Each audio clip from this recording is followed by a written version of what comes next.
أشرقت نفسي بنور من فؤادي حينما رددت يا رب العباد. نحمده ونصلي على رسوله الكريم اما بعد فاعوذ بالله من الشيطان الرجيم بسم الله الرحمن الرحيم اتل ما اوحي اليك من الكتاب صدق الله العظيم. قال النبي صلى الله عليه وسلم خيركم من تعلم القرآن وعلمه او كما قال عليه الصلاة والسلام. قرآن کریم یہ اللہ تعالیٰ کی ایک مقدس کتاب ہے جو تمام انسانوں کی ہدایت کے لیے نازل کی گئی ہے، اور آسمان سے نازل ہونے والی کتابوں میں یہ سب سے آخری کتاب ہے، اور اس کتاب کو اللہ کی طرف سے بھیجے جانے والے اور منتخب کیے جانے والے نبیوں اور رسولوں میں سب سے آخری نبی اور سب سے آخری رسول پر نازل ہوئی ہے. گویا کتاب بھی آخری اور نبی اور رسول بھی آخری. اور معلوم ہونا چاہیے ہمیں اور آپ کو کہ نبی اکرم صلی اللہ علیہ وسلم کو اور اس کتاب کو آخر میں کیوں نازل کیا گیا، کیوں آپ صلی اللہ علیہ وسلم کو آخری نبی بنایا گیا. اللہ رب العزت کو یہ بات پسند نہ تھی کہ حضرت رسول اکرم صلی اللہ علیہ وسلم کو جو ہم کتاب دیں اور شریعت دیں، اس کتاب اور شریعت کو پھر منسوخ کیا جائے، یہ اللہ تعالیٰ کو پسند نہیں تھا. اسی وجہ سے نبی اکرم صلی اللہ علیہ وسلم کو اللہ تعالیٰ نے سب سے آخر میں بھیجا اور آپ پر سب سے آخر میں یہ کتاب نازل کی، تاکہ اس کا کوئی حکم اور یہ کتاب اور یہ شریعت کبھی منسوخ نہ کی جائے. چنانچہ اس مسئلے سے یہ بات طے ہو گئی کہ نبی اکرم صلی اللہ علیہ وسلم کی شریعت اور اللہ تعالیٰ کی کتاب کا ہی قانون قیامت تک چلے گا، اور اسی قانون ہدایت پر جو عمل کرے گا وہ صحیح راہ پر چلنے والا کہلائے گا، جسے قرآن کریم میں کہا گیا ہے اہدنا الصراط المستقیم، کہ ہمیں سیدھا راستہ دکھائیے. تو سیدھے راستے سے مراد یہی ہے وَأَنَّ هَذَا صِرَاطِي مُسْتَقِيمًا فَاتَّبِعُوهُ، کہ یہ میرا راستہ ہے بالکل سیدھا، اسی پر چلو، اسی کی پیروی کرو. وَلَا تَتَّبِعُوا السُّبُلَ فَتَفَرَّقَ بِكُمْ عَنْ سَبِيلِهِ، بہت سے راستوں کے چکر میں نہ پڑو ورنہ صحیح راہ سے بھٹک جاؤ گے، الگ ہو جاؤ گے. تو یہ جو کتاب ہے قرآن کریم، جو ہم مسلمانوں کی ہدایت کے لیے اور رہنمائی کے لیے خاص طور پر نازل کی گئی ہے، ظاہر سی بات ہے کہ اس کے چند حق ہیں، چند حقوق ہیں. ان حق کو ہر مسلمان کو ادا کرنا چاہیے. ہر حق، وہ کل کتنے حق ہیں؟ مشہور 5 حق ہیں. نمبر 1 قرآن کریم پر ایمان لانا. نمبر 2 قرآن کریم کی تلاوت کرنا. نمبر 3 قرآن کریم کو سمجھنا، اس کے معانی پر غور کرنا. نمبر 4 قرآن کریم پر عمل کرنا. نمبر 5 قرآن کریم کی تعلیم کو دوسروں تک پہنچانا. یہ 5 حق ہیں. ان 5 حق میں سے سب سے پہلے حق کی تشریح اور تفصیل بیان کی جا رہی ہے کہ پہلا حق ہے کہ قرآن کریم پر ایمان لے آئے. اب ایمان لانے کا کیا مطلب ہے؟ ایمان سے کیا مراد ہے؟ تو ایمان کا مطلب یہ ہے کہ ہم لوگوں کو دل میں یہ یقین رکھنا چاہیے کہ یہ اللہ کی نازل کردہ کتاب ہے، یہ کتاب الہی ہے، اس کتاب کے اندر جو کچھ بھی بیان کیا گیا ہے وہ سچ ہے اور حق ہے، اور اس کتاب کے منزل من اللہ ہونے میں کوئی شک اور شبہے کی گنجائش نہیں ہے۔ خود قرآن کریم میں فرمایا گیا ذالک الکتاب لا ریب فیہ، کہ یہ وہ کتاب ہے جس میں کوئی شک شبہ نہیں ہے۔ اور یہ بھی ایمان لانا چاہیے کہ حضرت محمد صلی اللہ علیہ وسلم پر یہ کتاب نازل ہوئی ہے، اور یہ بھی ایمان رکھنا چاہیے کہ حضرت محمد صلی اللہ علیہ وسلم نے اس کتاب میں کسی طرح کی کوئی تحریف نہیں کی ہے، اور یہ بھی ایمان رکھنا چاہیے کہ حضرت رسول اکرم صلی اللہ علیہ وسلم نے جس طریقے سے اللہ تعالیٰ نے حضرت جبریل علیہ السلام کے واسطے سے آپ تک پہنچایا تھا، بالکل ویسے ہی آپ نے اس قرآن کو امت تک پہنچایا ہے، بغیر کسی کمی اور اضافے کے۔ یہ عقیدہ ہونا چاہیے، دل سے بھی عقیدہ ہو یہ اور زبان سے بھی ہو۔ چنانچہ جب صحابہ کرام رضی اللہ تعالی عنہم اجمعین قرآن کریم کو لیتے تو وہ زبان سے یہ کہتے تھے ھذا کلام ربی، ھذا کلام ربی، ھذا کلام ربی، یہ میرے پروردگار کا کلام ہے، یہ میرے پروردگار کا کلام ہے، یہ کہا کرتے تھے۔ اور بہت سے صحابی یہ بھی کہتے تھے ھذا من عند اللہ، ھذا من عند اللہ، یعنی یہ قرآن اللہ کے پاس سے آیا ہے، اور وہ اپنی آنکھوں سے لگاتے، پیشانی سے لگاتے۔ اور اس طرح کرنے سے یعنی قرآن اللہ کی کتاب ہے، اللہ کی طرف سے نازل کی گئی ہے، اس میں کوئی شک شبہ نہیں ہے، یہ میرے پروردگار کا کلام ہے، ان سب باتوں کے کرنے سے، بار بار کہنے سے انسان کے دل میں قرآن کریم کی عظمت بیٹھے گی، قرآن کریم کی عظمت آئے گی۔ اور یہی مقصود ہے کہ قرآن کریم کی عظمت ہمارے دلوں میں آئے۔ قرآن کریم کی عظمت جو تھی وہ ہماری زندگی سے نکل گئی، اب نہ قرآن کی کوئی آیت اثر کرتی ہے ہم پر، اور نہ قرآن کا کوئی حکم جو ہے ہم پر اثر کرتا ہے۔ یہ بہت افسوس کی بات ہے۔ لوگ جو ہے قرآن کی آیت اور اس کا حکم سن کے یہ بھی کہتے ہیں کہ ہمیں یہ بتائیے کہ دنیا والا کیا قانون ہے، یعنی اللہ والا قانون سننا بھی نہیں چاہتے بعض لوگ۔ اور میاں بیوی کے جھگڑے جب سلجھنے کے لیے شرعی فیصلوں کے لیے اور شرعی حل کے لیے شرعی پنچایت میں پہنچتے ہیں تو اس طرح کی باتوں کا ہم لوگوں کو سامنا کرنا پڑتا ہے کہ وہ لوگ کہتے ہیں کہ ہم اللہ کی کتاب کو نہیں جانتے، ہم اللہ کی کتاب کو نہیں مانتے۔ ایسے بھی ہیں، ایسے بھی لوگ ہیں۔ چنانچہ یہ جو بات ہے کہ قرآن کریم پر ایمان لایا جائے، یہ قرآن سے ثابت بھی ہے۔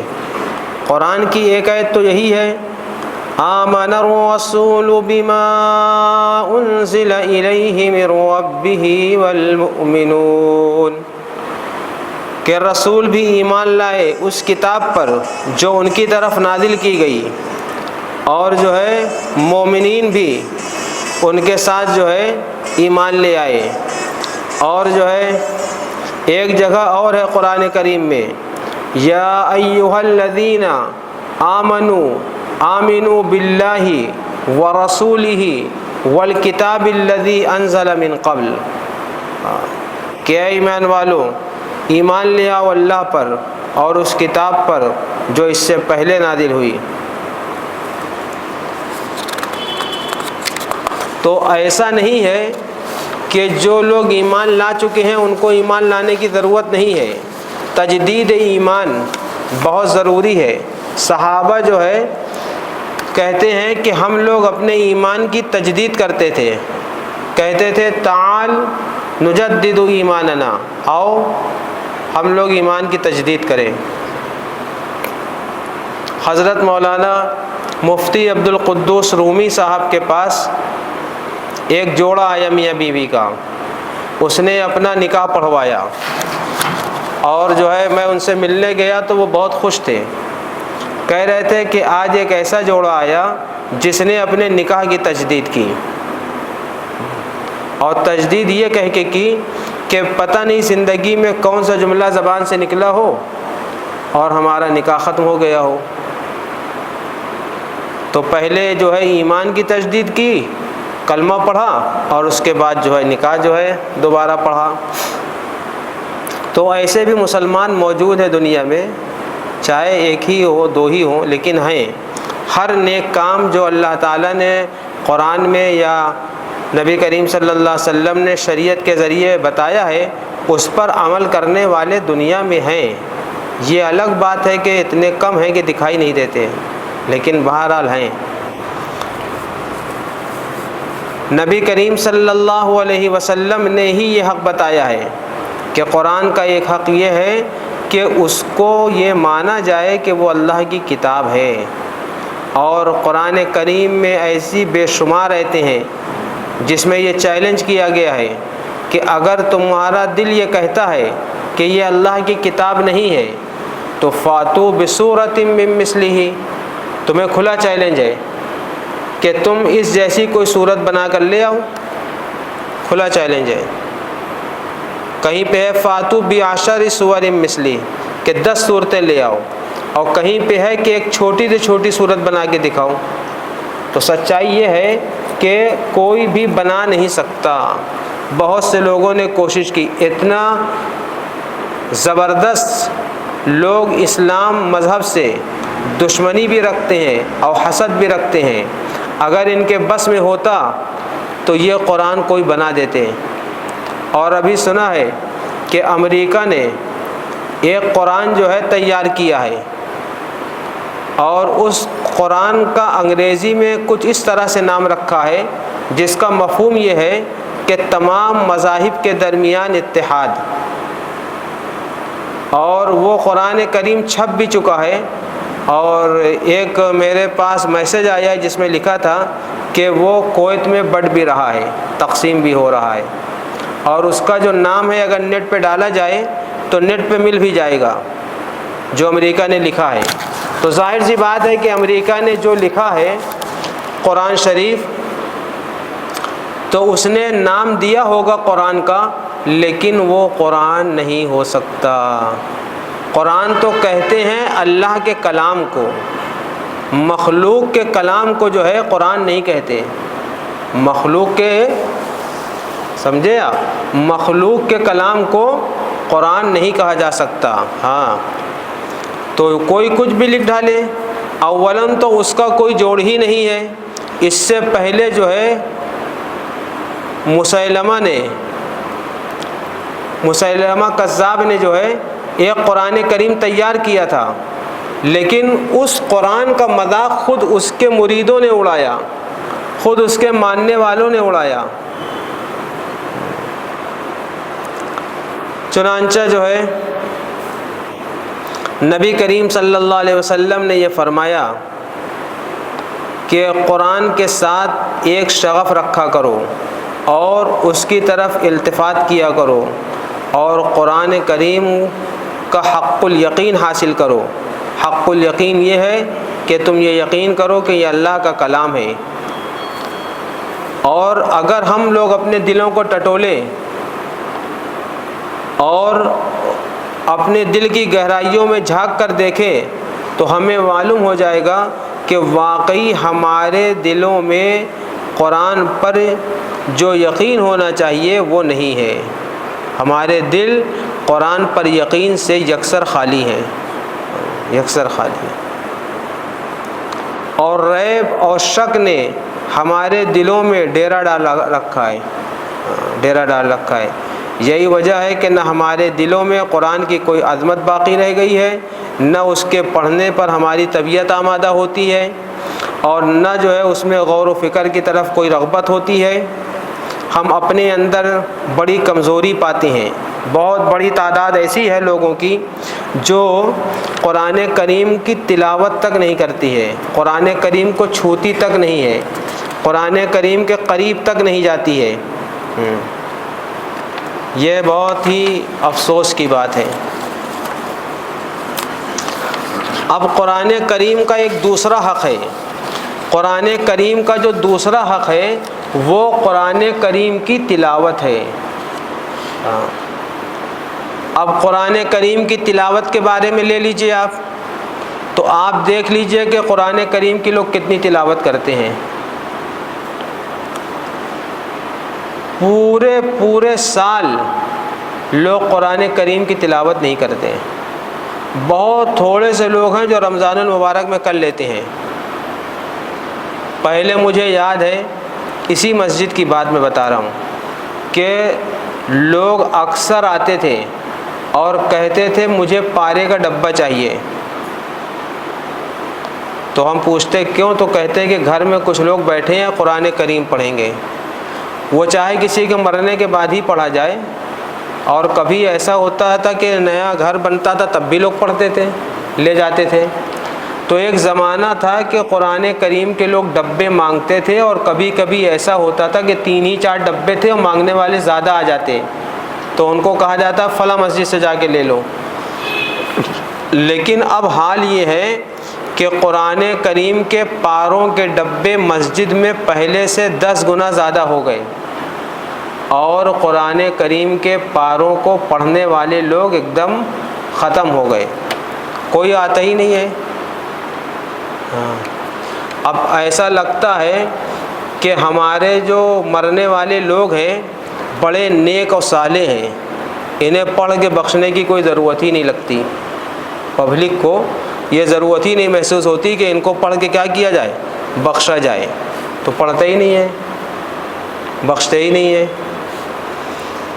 بہت سے پارے ایسے ہی پڑے ہوئے ڈبے، بلکہ کسی کو چاہیے، کسی مسجد میں چاہیے تو وہ یہاں سے لے سکتا ہے، اتنے پارے کے ڈبے ہیں۔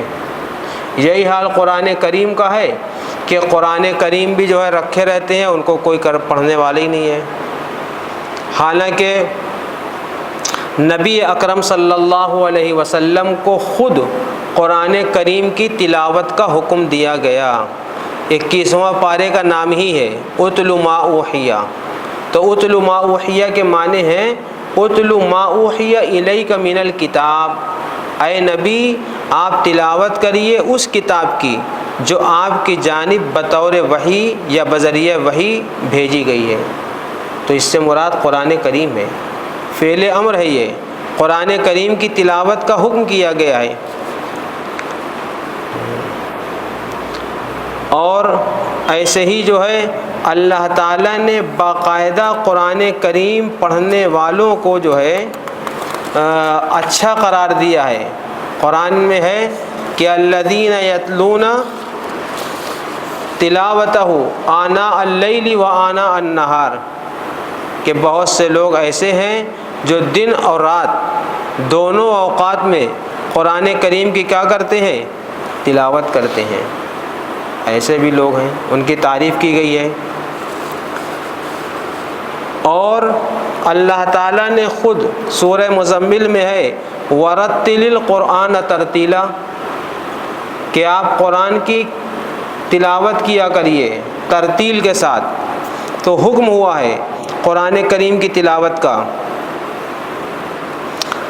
اور جو لوگ قرآن کریم کی تلاوت نہیں کرتے ہیں ان کے بارے میں بھی قرآن نازل ہوا ہے۔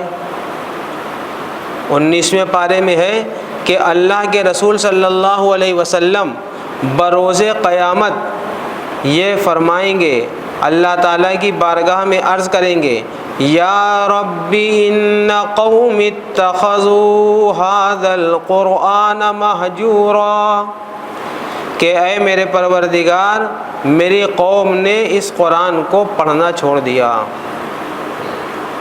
یہ نبی کریم صلی اللہ علیہ وسلم شکایت کریں گے۔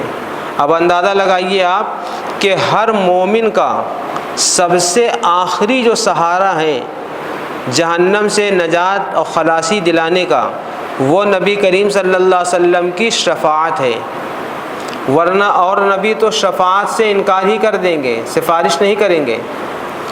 تو نبی کریم صلی اللہ علیہ وسلم ہی ایک آخری سہارا ہے جو ہماری اور آپ کی سفارش کریں گے اور ہم سب جہنم کے عذاب سے بچیں گے۔ اور نبی کریم صلی اللہ علیہ وسلم خود ہی جب شکایت کریں گے کہ میری امت نے قرآن چھوڑ دیا تو پھر کیا حال ہوگا؟ جن لوگوں نے قرآن کریم جو ہے پڑھنا چھوڑ دیا، وہ کس منہ سے جو ہے نبی کریم صلی اللہ علیہ وسلم سے اپنے نجات کی سفارش کروائیں گے؟ آپ خود سوچئے کیسے سفارش ہوگی۔ سورہ فرقان کی جو ہے آیت نمبر 30 میں یہ ہے وقال الرسول یا ربی ان قوم اتخذوا هذا القرآن مہجورا۔ اور اسی طریقے سے جو ہے صحابہ کرام رضی اللہ تعالی عنہم اجمعین اور شروع کے لوگ قرآن کریم کو 7 دن میں بہت آرام سے ختم کیا کرتے تھے۔ اسی شوق اور ذوق کو دیکھتے ہوئے قرآن کریم کے 7 حصے کیے گئے۔ پہلے سے نہیں تھے 7 حصے، 7 حصے کیے گئے اور اس کا نام رکھا گیا 7 منزل۔ عربی میں اس کو حزب کہتے ہیں، جمع احزاب ہے۔ تو 7 منزلیں طے کی گئی تھی تاکہ ہر دن اگر ایک منزل پڑھے گا مسلمان تو 7 دن میں اس کا قرآن ختم ہو جائے گا۔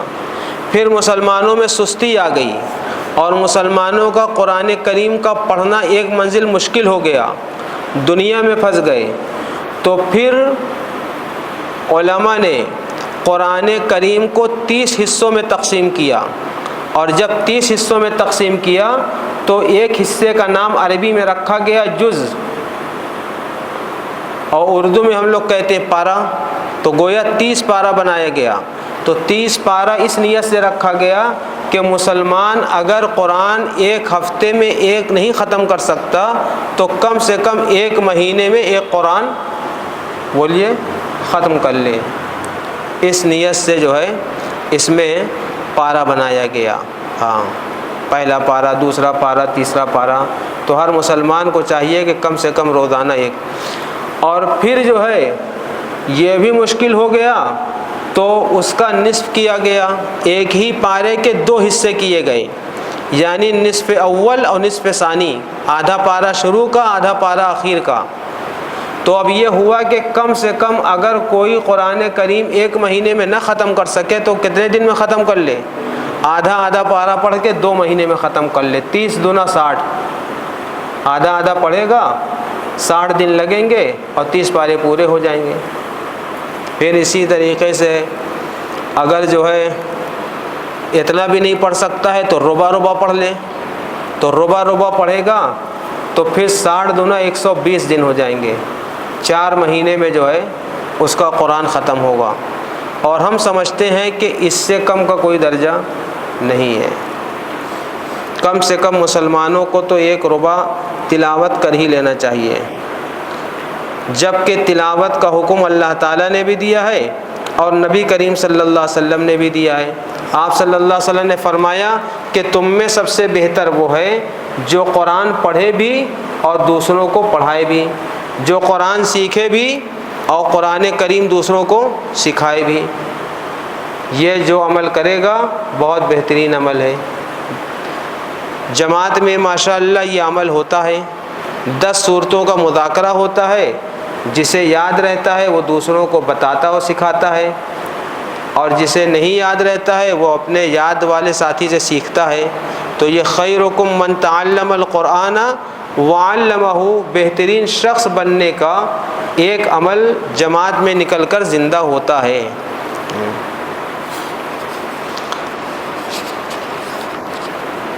اور اسی طریقے سے جو ہے صحابہ اس کا بہت اہتمام کرتے تھے تلاوت کرنے کا، یہاں تک اہتمام کرتے تھے کہ حضرت عثمان غنی رضی اللہ تعالیٰ عنہ ایک رات میں ایک قرآن کریم پڑھ لیا کرتے تھے۔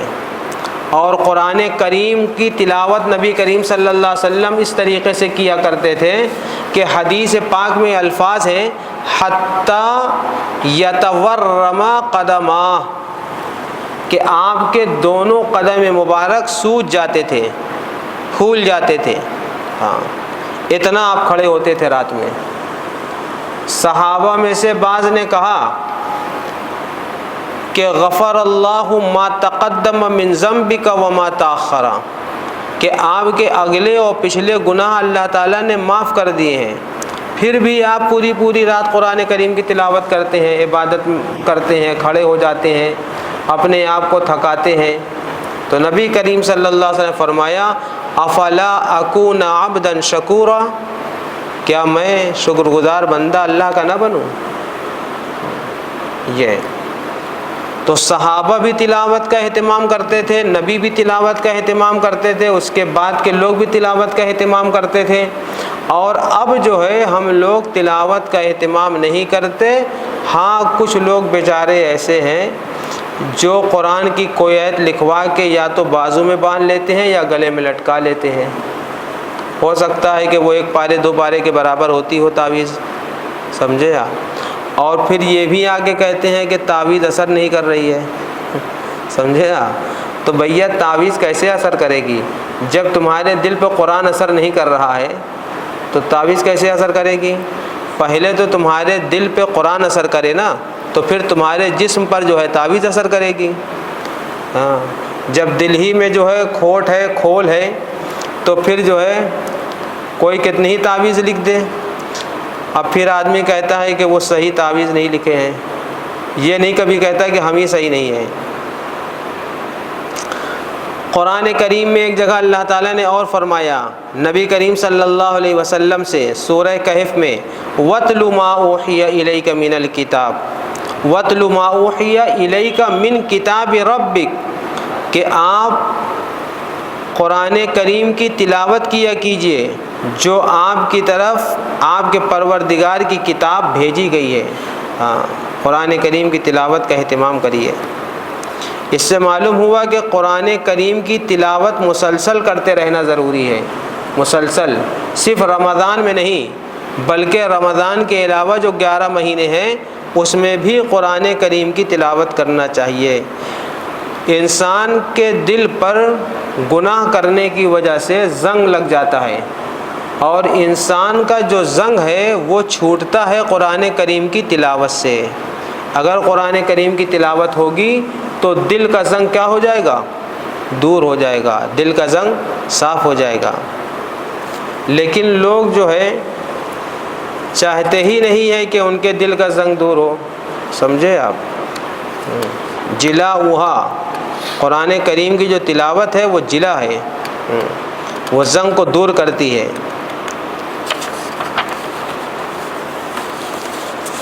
اسی وجہ سے کہا گیا ہے کہ قرآن کریم کی جو تلاوت ہے، ایک دیکھیے 2 حق ہے، ایک حق ہے قرآن کریم کی تلاوت، دوسرا حق ہے قرآن کریم جس طریقے سے نازل ہوا ہے اسی طریقے سے تلاوت کرنا۔ جیسے مثال کے طور پہ ایک ہے نماز پڑھنا اور ایک ہے نماز اسی طرح سے پڑھنا جس طریقے سے نبی کریم صلی اللہ علیہ وسلم نے نماز پڑھی ہے۔ اسی وجہ سے آپ صلی اللہ علیہ وسلم نے فرمایا صلو کما رأیتمونی اصلی، تم لوگ نماز پڑھو جیسا کہ مجھ کو نماز پڑھتے دیکھ رہے ہو۔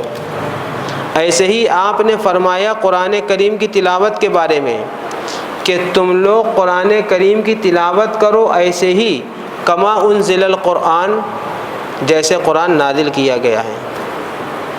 اب جو ہے پتہ نہیں کس کس طریقے سے لوگ پڑھتے ہیں قرآن کو کہ کچھ پتہ ہی نہیں چلتا ہے، پتہ نہیں کیا کیسے کیسے جو ہے قاری لوگ تلاوت کرتے ہیں۔ اس کے علاوہ قاری لوگ کی شکل دیکھنے کے لائق ہوتی ہے، سمجھے آپ۔ جس وقت تلاوت کرتے ہیں ایسا منہ بناتے ہیں کہ اس وقت پہچان میں ہی نہیں آتے کہ یہ وہی قاری صاحب ہیں۔ تو یہ منہ بنانا اور جو ہے گانے کی طرح گانا قرآن کو اور طرح طرح سے پڑھنا، یہ سب غلط ہے، قرآن کریم کے ساتھ کھلواڑ ہے۔ اور یہ سب ہو کیوں رہا ہے پتہ ہے؟ یہ سب 2 وجہ سے ہو رہا ہے۔ قرآن کریم کی جو تلاوت ہے وہ 2 مقصد سے کیا جا رہا ہے۔ ایک مقصد تو ہے نمائش، کہ ہم لوگوں کو دکھائیں کہ بڑے اچھے قاری ہیں، نمائش، دکھلاوا، یہ سراسر حرام ہے۔ چاہے کسی بھی عبادت میں ہو، اور قرآن میں تو اور زیادہ برا ہے۔ اور دوسرا مقصد ہوتا ہے قرآن کریم کے ذریعے سے پیسہ کمانا، تو چاہے پیسہ مقصد ہو چاہے دکھلاوا مقصد ہو، دونوں صورتیں حرام ہیں، اور ان دونوں صورتوں کی وجہ سے قرآن کے ساتھ قاری لوگ کھلواڑ کرتے ہیں۔ تو قرآن کریم کی ایسی تلاوت اللہ کو پسند نہیں ہے۔ حدیث ہے، بالکل صحیح حدیث ہے کہ اللہ تعالیٰ جو ہے جب کوئی قرآن کی اچھی تلاوت کرتا ہے تو کان لگا کر سنتے ہیں۔ ہاں، اور نبی کریم صلی اللہ علیہ وسلم نے یہاں تک فرمایا کہ جیسے کوئی آقا اپنی اچھی آواز والی باندی کی آواز سنتا ہے، یعنی اس کا گانا سنتا ہے، اس سے کہیں زیادہ جب کوئی قاری قرآن اچھا پڑھتا ہے تو اللہ تعالیٰ توجہ کے ساتھ سنتے ہیں۔ اب ظاہر سی بات ہے کہ جو قاری جو ہے منہ بنائے گا، ٹیڑھا کرے گا، خود بھی ٹیڑھا ہو جائے گا، تو پھر اس کا اللہ تعالیٰ کیا سنیں گے؟ سمجھے آپ؟ کچھ نہیں سنیں گے۔ عجیب عجیب انداز سے پڑھتے ہیں، جی چاہتا ہے کہ نیت توڑ کے آدمی چلا جائے کہیں اور۔ کل سنا تھا نا امام غزالی رحمۃ اللہ علیہ کے بڑے بھائی چلے جاتے تھے نیت توڑ کر، ہاں، تو ویسے ہی دل چاہتا ہے، اور معتکف تو جا بھی نہیں سکتا کہیں۔ تو بہرحال قرآن کے ساتھ کھلواڑ نہیں کرنا چاہیے۔ حدیث میں ہے زین القرآن باصواتکم، قرآن کو اپنی آواز سے مزین کرو، قرآن کو اپنی آواز سے کیا کرو؟ زینت بخشو۔ ہاں، ایسے ہی دیکھیے عرب لوگ کتنا اچھا پڑھتے ہیں، بالکل جیسے وہ بیٹھ کر مجلس میں بات کرتے ہیں عربی میں ایک دوسرے سے، ویسے ہی کھڑے ہو کر اللہ کے سامنے قرآن پڑھتے ہیں۔ ان کے قرآن کریم پڑھنے میں کوئی بناوٹ نہیں ہوتی، ان میں بھی اگر کوئی امام ایسا ہے جو بناوٹ کرتا ہے تو اچھا نہیں لگتا ہے، لیکن زیادہ تر جو ہے لوگ اخلاص کے ساتھ پڑھتے ہیں، بہت قاعدے سے۔ تو وہ پڑھنا سبھی کو اچھا لگتا ہے، پوری دنیا کو اچھا لگتا ہے، اور ہندوستان میں بھی اس رواج کو عام کرنا چاہیے جو لہجہ عرب کا ہے۔ ایک حدیث میں ہے کہ قرآن کریم کو عربوں کے لہجوں میں پڑھا جائے، بلحون العرب۔ تو عربوں کے لہجے سے یہی مراد ہے کہ عرب کو وہ لہجہ ملا ہے جو لہجہ حضرت جبریل علیہ السلام نے نبی کریم صلی اللہ علیہ وسلم کو بتایا تھا اللہ کے حکم سے۔ ایک مرتبہ ہم عرب میں جو ہے کسی عربی کو پارا سنا رہے تھے، دوسرا پارا، اور عربی ہم کو آتی نہیں تھی، تو لفی شقاقم بعید یہ کہنا تھا مجھ کو۔ اب جو ہے یہاں پہ کئی قاعدے ہیں، ایک تو شین صحیح نکالا جائے، دوسرے قاف صحیح نکالا جائے، اور تیسرے شقاقم میں جو قاف کے بعد با آئے تو اس میں جو ہے ادغام ہوتا ہے، اقلاب ہوئے اس کے قاعدے کو۔ اب وہ مجھے بار بار جو ہے پڑھوا رہا ہے اور میں پڑھ رہا ہوں، تو میرا انہی سب میں دماغ تھا۔ تقریباً جو ہے میں سمجھتا ہوں کہ اس نے مجھ کو 15 سے 20 منٹ جو ہے سمجھانے کی کوشش کی کہ تم اس کو صحیح کرو۔ تو مجھے 20 منٹ یا 15 منٹ کے بعد یہ سمجھ میں آیا کہ یہ سعودی کہہ رہا ہے کہ بعید میں باریک لہجے میں پڑھو، بعید موٹے لہجے میں نہ پڑھو۔ ہم بعید بعید کر رہے تھے، تو وہ کہہ رہا تھا تم کہو بعید بعید۔ تو اس سعودی نے میرے ساتھ اتنی محنت کی۔ اب ہمارے مدرسے اور مکتب میں جو مولوی حافظ جی قاری لوگ پڑھاتے اتنی محنت کر پائیں گے؟ کبھی نہ کر پائیں گے۔ تنخواہ بڑھانے کو تو کہہ دیں گے، لیکن جو ہے اپنی محنت نہیں بڑھائیں گے، سمجھے آپ؟ اور کیا کریں گے پتہ ہے؟ کمچی نکال کے لڑکے کو ماریں گے، کہ جاؤ۔ وجہ کیا ہے؟ وجہ یہ ہے کہ خود ہی قاری نہیں ہے تو بنائیں گے کیسے؟ سمجھے آپ؟ قاری جو نہیں ہوتا اس کو غصہ بہت آتا ہے دوسرے پر، سمجھے آپ؟ بہت غصہ آتا ہے، تو ٹھیک سے پڑھا نہیں پاتے۔ ایک جگہ ہم ایک مکتب کا امتحان لینے گئے، تو وہاں مکتب میں جو ہے امتحان لیا، تو بچوں سے جب کچھ پوچھا جائے تو وہ شرماتا ہے، تو جب شرماتا ہے تو دوسرا استاد یا جو ماں باپ ہوتے ہیں وہ بول دیتے ہیں، تو جو مکتب کے مولوی صاحب تھے، بچہ نہیں پڑھ رہا تھا، تو انہوں نے کہا بچے سے، میں نے اس سے بچے سے کہا تھا سین پڑھنے کو، سین پہ رکھوایا تھا کیونکہ میرا ٹارگٹ تھا شین، تو میں نے سین کہا پڑھنے کو، تو وہ نہیں پڑھ رہا تھا، تو ان کے استاد نے کہا کہو بیٹا چھوٹی سین بڑی سین۔ آپ لوگ بھی نہیں سمجھے تو استاد نے کہا بیٹا کہو چھوٹی سین بڑی سین، تو نہ چھوٹی سین ہے اور نہ بڑی سین ہے، اگر انچی ٹیپ سے ناپے دونوں کا صحیح دیکھا ہے۔ قرآن میں جو ہے ایک سین ہے اور ایک شین ہے، تو کہنا چاہیے بیٹا پڑھو سین اور شین، تو چونکہ ان کا تلفظ ایک ہی تھا، دونوں ایک ہی جیسا تھا، تو انہوں نے چھوٹا بڑا کر دیا، اس کو خود سے گڑھ لیا۔ یہی حال اس میں بھی ہے، قاری لوگ جو پڑھاتے مکتب میں قاف نکلتا نہیں ہے، قرآن میں ہے تو وہ کہتے ہیں چھوٹا کاف بڑا کاف، سمجھے آپ، حالانکہ ایک ہے قاف اور ایک ہے کاف، تو کہنا چاہیے بیٹا کہو قاف اور کاف، لیکن قاری صاحب کے تو خود ہی نہیں نکلتا دونوں، تو کہہ دیتے ہیں ایک چھوٹا کاف ہے اور ایک بڑا کاف ہے، خود ہی سے بنا لیا اپنے سے سب۔ اس لیے میری نگاہ میں جو مکتب میں پڑھانے والے اساتذہ کرام ہیں، ان کی تربیت کی سخت ترین ضرورت ہے، یہ نسلوں کو برباد کر رہے ہیں، اور اگر ان کو تربیت کے لیے بلائیے نا تو یہ کہتے ہیں کہ انہیں کیا آتا ہے، سمجھے آپ، کبھی نہیں آتے۔ لہذا یہ ٹریننگ ہونی چاہیے اساتذہ کی، زبردست ٹریننگ ہونا چاہیے، ورنہ یہ جو ہے اپنے سے چھوٹا قاف بڑا قاف اور چھوٹا سین بڑا سین جو ہے کرتے رہیں گے۔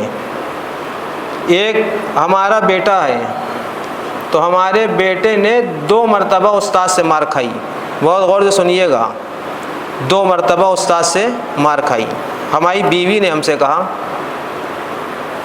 تو ایک مرتبہ جو ہے مار کھائی ایک استاد سے کہ وہ اناسیہ ہے قرآن میں، تو ایک قاعدہ ہے کہ انا کا الف جو ہے نہیں پڑھا جاتا ہے، سمجھے آپ، تو اب استاد نے اس پر مارا کہ تم اناسیہ کا الف کیوں کھینچتے ہو، کہو اناسیہ اناسیہ، سمجھے آپ، اور انا ملا کو انا ملا انا ملا، حالانکہ یہ غلط ہے، وہ جس انا کا الف نہیں پڑھا جاتا وہ انا دوسرا ہے، اور اناسیہ کا الف پڑھا جائے گا، ایک الف کے برابر کھینچا جائے گا، وہ اناسیہ، یہ اس طرح۔